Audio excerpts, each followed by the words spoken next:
ನಾಡು ಕಂಡ ಅಪರೂಪದ ರಾಜಕಾರಣಿ ಎಸ್.ಎಂ. ಕೃಷ್ಣ ಅವರು ವಿಧಿವಶರಾಗಿದ್ದಾರೆ.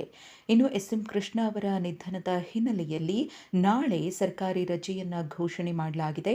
ಶಾಲಾ ಕಾಲೇಜುಗಳಿಗೂ ಕೂಡ ನಾಳೆ ರಾಜ್ಯಾದ್ಯಂತ ರಜೆಯನ್ನ ಕೊಡಲಾಗಿದ್ದು, ಸರ್ಕಾರಿ ಕಚೇರಿಗಳು ಕೂಡ ಬಂದ್ ಆಗಿರಲಿವೆ. ಸರ್ಕಾರಿ ರಜೆ ಘೋಷಣೆಯ ಬಗ್ಗೆ ಡಿಸಿಎಂ ಡಿಕೆ ಶಿವಕುಮಾರ್ ಅವರು ಮಾಹಿತಿಯನ್ನ ನೀಡಿದ್ರು. ಇನ್ನು ನಾಳೆ ರಾಷ್ಟ್ರ ಧ್ವಜವನ್ನು ಅರ್ಧಕ್ಕೆ ಇಳಿಸಿ ಗೌರವವನ್ನು ಎಸ್.ಎಂ. ಕೃಷ್ಣ ಅವರಿಗೆ ಸಲ್ಲಿಸಲಾಗುತ್ತೆ.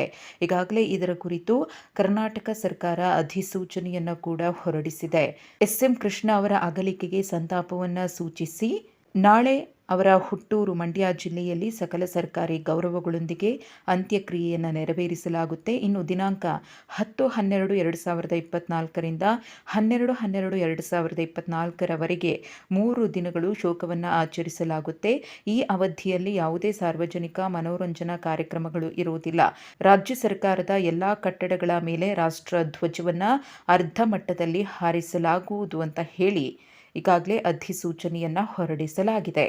ಇನ್ನು ಬೆಳಗಾವಿಯ ಸುವರ್ಣಸೌಧದಲ್ಲಿ ನಡೀತಾ ಇರುವಂತಹ ಅಧಿವೇಶನವನ್ನ ಕೂಡ ಗುರುವಾರಕ್ಕೆ ಮುಂದೂಡಿಕೆ ಮಾಡಲಾಗುತ್ತೆ.